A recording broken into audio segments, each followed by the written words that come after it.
Hi everyone, and welcome to A&P with Dr. O.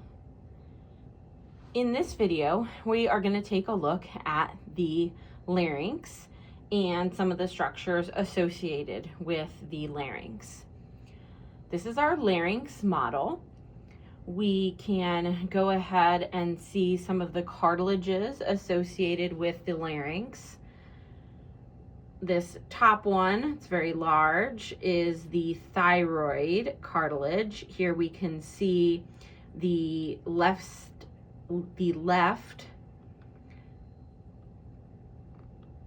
portion of the thyroid gland, the left lobe of the thyroid gland. And then here we have the isthmus, which connects the two lobes.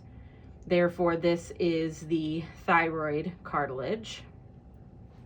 Underneath that, we have the cricoid cartilage. Again, thyroid cartilage, and then underneath is the cricoid cartilage. Now, extending down from the larynx is the trachea.